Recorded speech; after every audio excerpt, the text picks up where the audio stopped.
بہار کے ایما پر ہو رہا ہے، اور اس کا اصل مقصد یہ ہے کہ تمام مدارس کے اندر بہتر سے بہتر تعلیم کا طریقہ ہو، بہتر سے بہتر تعلیم ہو، اچھی تعلیم ہو، اور اساتذہ محنت کریں، اور اساتذہ کی جو محنت ہے اس محنت کا نتیجہ عوام کے سامنے اور امت مسلمہ کے سامنے لانے کی کوشش کی جا رہی ہے۔ جب پورے ضلع سے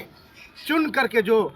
ضلع ٹاپر آئیں گے تو پھر ہم کو اندازہ لگ سکے گا کہ کن کی محنت کس قابل ہے۔ ہر مدرسے سے بچوں نے حصہ لیا ہے، اور جن جن مدارس کے بچے آئے ہیں میں سمجھتا ہوں کہ ان بچوں کے اندر ایک ایسا حوصلہ آ رہا ہے کہ ابھی انہوں نے چند مدرسہ لیول پر مقابلہ میں حصہ لیا ہے، پھر آگے چل کر کے بلاک لیول پر، پھر آگے چل کر کے ضلع لیول پر، پھر آگے چل کر کے اسٹیٹ لیول پر یہ لوگ مقابلے میں حصہ لیں گے، اور پھر ایک وقت وہ بھی آئے گا کہ پورے ملک کے لیول پر جو مقابلہ ہوتا ہے، مسابقاتی پروگرام ہوتا ہے، اس پروگرام میں یہ حصہ لیں گے۔ گویا کہ بچوں کے اندر ایک حوصلہ بڑھانے کا ایک مقصد ہے ہمارا، تاکہ اس کے ذریعے سے مدارس کے اندر تعلیمی